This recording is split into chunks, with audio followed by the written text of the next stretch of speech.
Assalamualaikum warahmatullahi wabarakatuh. Waalaikumsalam warahmatullahi wabarakatuh. Innal hamdalillah nahmaduhu wa nasta'inuhu wa nastaghfiruh wa na'udzu billahi min shururi anfusina wa min sayyiati a'malina. May yahdihillahu fala mudhillalah wa may yudlilhu fala hadiyalah. Allahumma shalli ala sayyidina Muhammad wa ala ali sayyidina Muhammad. Segala puji hanya milik Allah Subhanahu wa ta'ala. Salawat dan salam kita sampaikan kepada junjungan alam, yaitu Kangjeng Nabi Muhammad sallallahu alaihi wasallam. Tidak lupa kepada para keluarganya, kepada para sahabatnya, tabi'in tabi'at, dan mudah-mudahan kita semuanya termasuklah umat daripadanya. Amin ya Allah ya Rabbal alamin.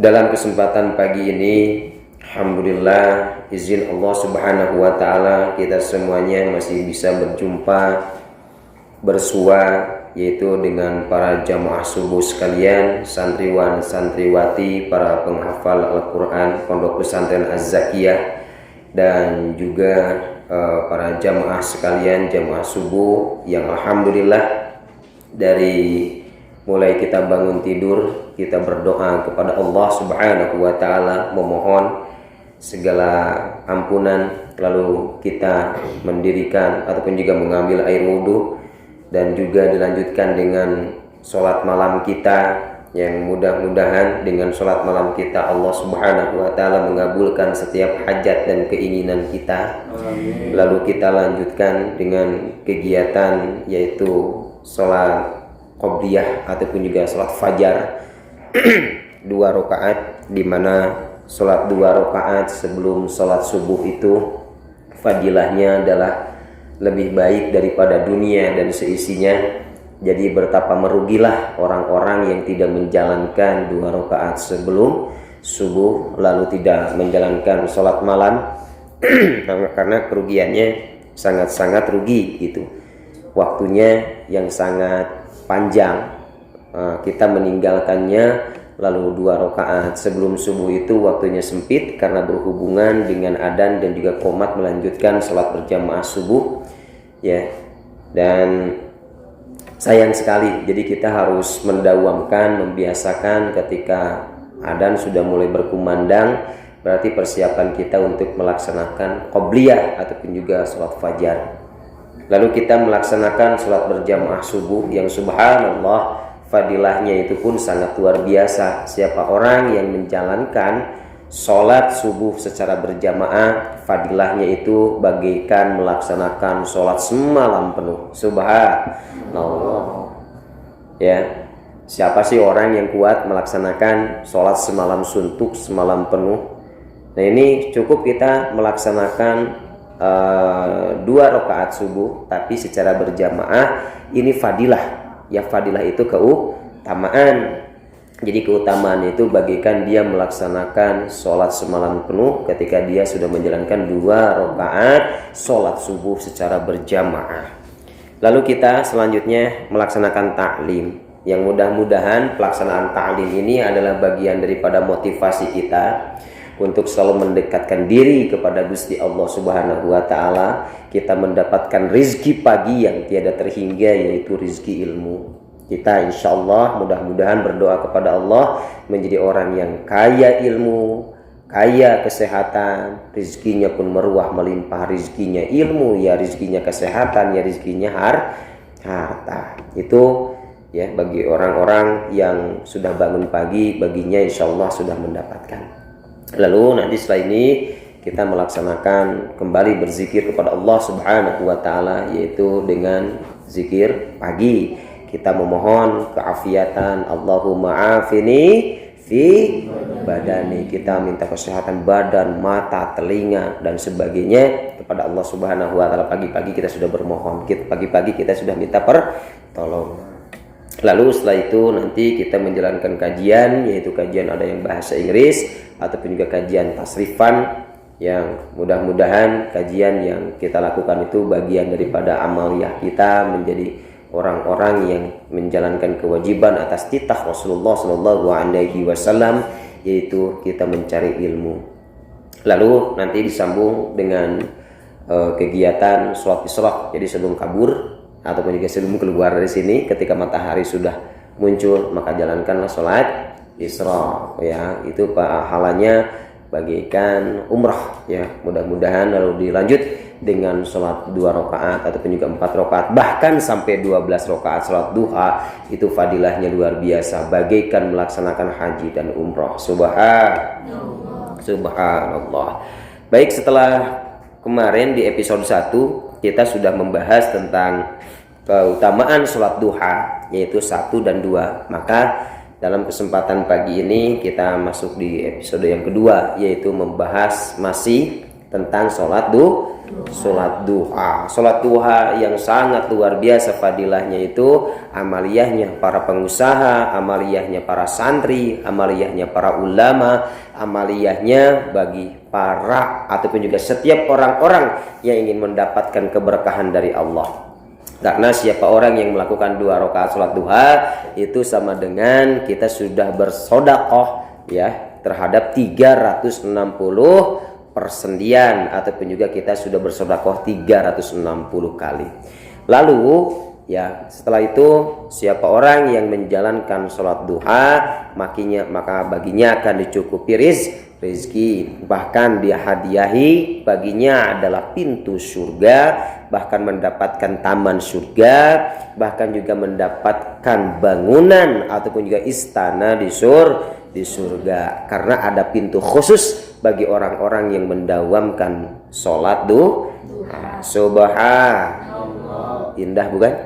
Nah, jadi siapa orang yang ingin mendapatkan semua itu, maka jalankanlah sholat duha. Baik, yang ketiga, bagi orang yang mendawamkan sholat duha, maka baginya akan diampuni dosa-dosanya.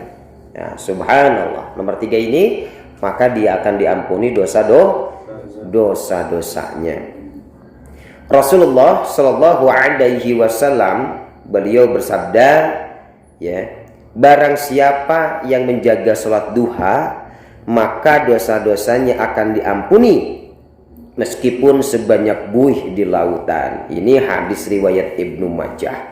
Ya, jadi setiap orang ini saya yakin punya dosa, yang termaksum hanya Rasulullah Sallallahu Alaihi Wasallam. Nah, jadi kita menjalankan sholat duha, kita memohonkan ampunan kepada Allah Subhanahu Wa Taala, maka walaupun dosanya sebanyak buih di lautan, maka akan diampuni.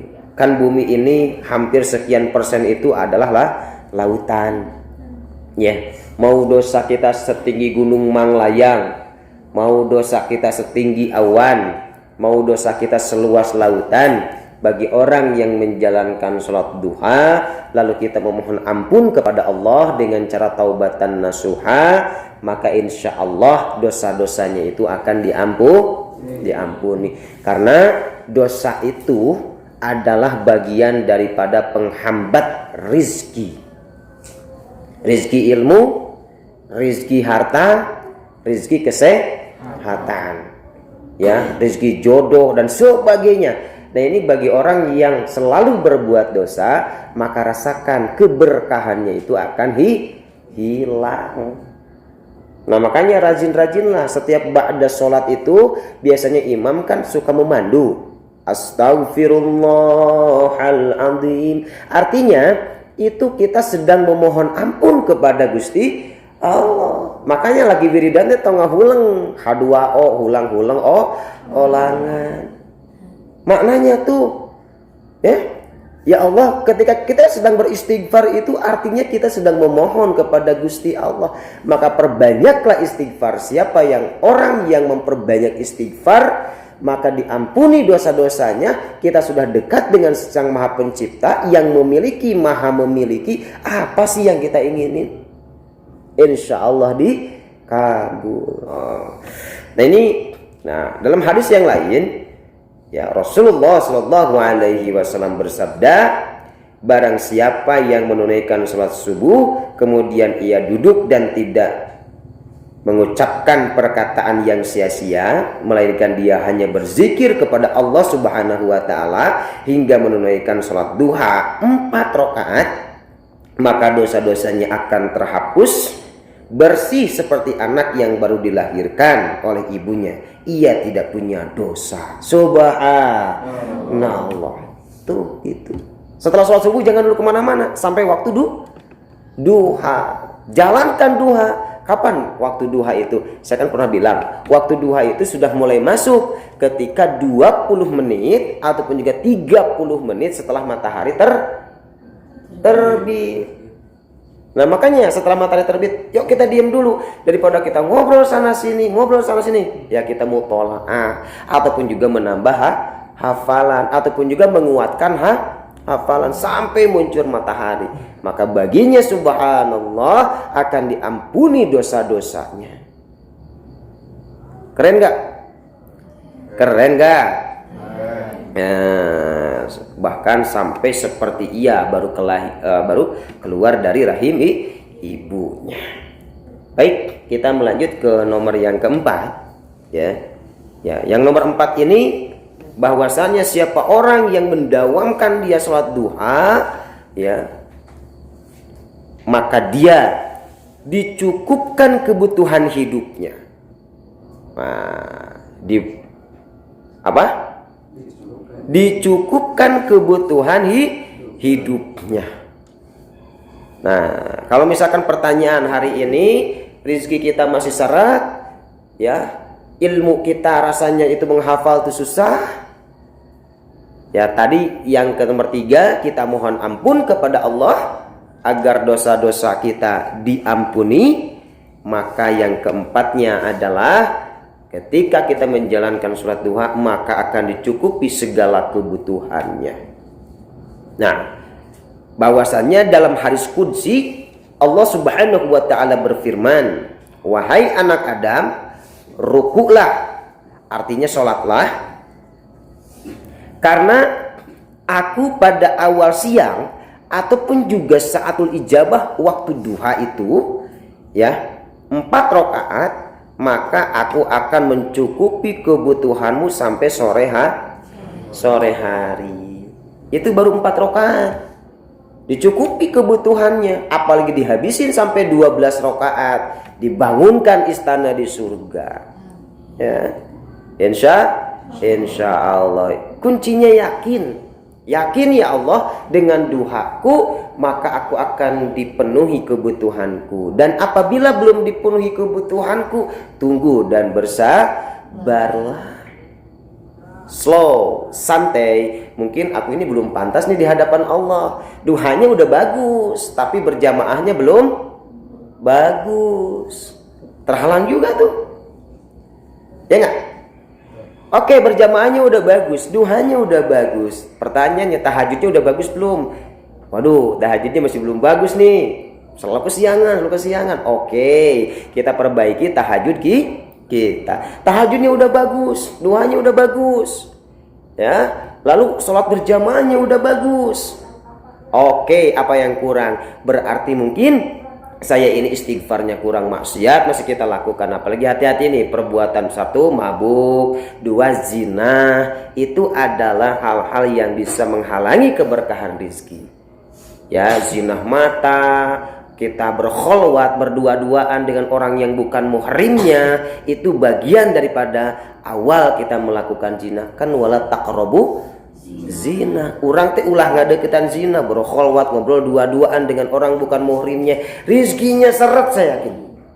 Rizki Al-Qur'annya seret, apalagi orang para penghafal Qur'an nih. Hati-hati. Nomor berapa barusan? Nomor 4 ya. Jadi orang yang menjalankan duha itu insya Allah dicukupi. Asal amal-amal yang lainnya, dosa-dosanya minta ampun, amal yang lain saling mendukung. Hati-hati terhadap orang tua dan sebagainya. Baik, kita melanjut satu lagi, kita tambah ya. Dalam fadilah kita melaksanakan sholat duha, yang kelimanya adalah mendapat pahala setara ibadah haji dan umroh. Subhanallah. Nah, ini Rasulullah Shallallahu Alaihi Wasallam bersabda, barang siapa yang sholat subuh berjamaah kemudian duduk berzikir untuk Allah sampai matahari terbit, kemudian dilanjutkan dengan mengerjakan sholat duha 2 rakaat, maka baginya seperti pahala haji dan umroh sepenuhnya dan Nuhnya mabrur. Subhanallah. Keren gak? Keren gak duha? Mau melakukannya? Sayang gak ninggalinnya? Sayang. Allah sudah memberi jalan tuh. Ya indahnya Islam tuh gitu. Kalau kita punya hajat dan keinginan bingung di antaranya, maka jalankanlah sholat hajat. Minta pada Allah hajat kita, keinginan kita. Mau rezeki ilmu, mau rezeki harta, apapun juga, mau perjodohan, mau apapun, dek urang teka Gusti Allah. Minta dalam hajatmu, loba hutang, loba kalieur, ya Allah buang sagala kalieur abdi, ya Allah lunaskeun hutang abdi. Dek atuh urang teh salat hajat. Lain ieu mah loba ka bingung jeung loba ka susah kalaka jauh ti Gusti Allah. Beuki bingung beuki rieuh gitu. Ya, boga kabimbang segala rupa, kurang boga kahayang, bingung di antara dua pilihan, pilih mana yang terbaik, pilih mana yang terbagus, maka dirikanlah sholat istikharah. Minta jalan yang terbaik. Mana jalanmu ya Rob yang terbaik? Lain iya di antara dua pilihan, urang teh bingung jeung kasusah der nanyakeunana ka dukun. Bah, mana yang terbaik? Atuh bersekutu jeung iblis kan ri. Ya, nih santriwan santriwati para jemaah subuh sekalian, kalian bingung bimbang di antara dua pilihan karena terkadang hidup itu adalah pilihan. Dawamkan juga tuh sholat hajat, dawamkan juga sholat istikharah. Lalu kita misalkan ingin kebahagiaan dunia dan akhirat, kita punya hajat-hajat yang harus kita inginin, lalu kita mendapatkan hajat yang mulia, lalu kita ingin mendapatkan kemuliaan di sisi Allah. Siapa orang yang sudah mendapatkan kemuliaan di sisi Allah, apapun yang kita inginin insya Allah dikabulkan. Darak-dak urang sholat saatul ijabah, doa urang insya Allah terkabul. Apa yang kita inginin, ya silakan berdoa di sana. Lalu kita ingin mendapatkan kebahagiaan dunia, kebahagiaan akhirat, bingung dalam masalah rizki, bingung dalam masalah penghidupan, maka dirikan sholat duha. Keren ya. Jadi siapa orang yang dia menjalankan sholat duha, kata Rasulullah Shallallahu Alaihi Wasallam, maka fadilahnya melaksanakan haji dan umroh sepenuhnya. Ya berangkat haji itu mahal, udah gitu nunggu ya kapan kita dipanggilnya, Allahu a'lam. Maka jalankanlah sekarang di antara fadilah itu. Ya, mudah-mudahan pagi yang penuh berkah ini menjadi inspirasi untuk kita semuanya, bahwasannya di balik apapun juga ada peranan Gusti Allah Subhanahu wa taala. Kuncinya adalah yakin. Ya, yakin dan yakin. Pengen yakin, coba jajal. Ya, dijajal. Ya, bener nggak sih sholat duha itu? Ya, bener. Ya gitu. Yakin, ya kudu yakin. Dan memang itu ti Gusti Allah, lamun teu yakin orang malah jadi dosa. Gitu. Baik para jamaah subuh sekalian, ya itulah kita nambah lagi 3 pada kesempatan ini, yaitu fadilah ataupun juga keutamaan sholat duha. Mudah-mudahan memberikan keberkahan untuk kita semuanya. Baik, kita lanjut ke doa pagi.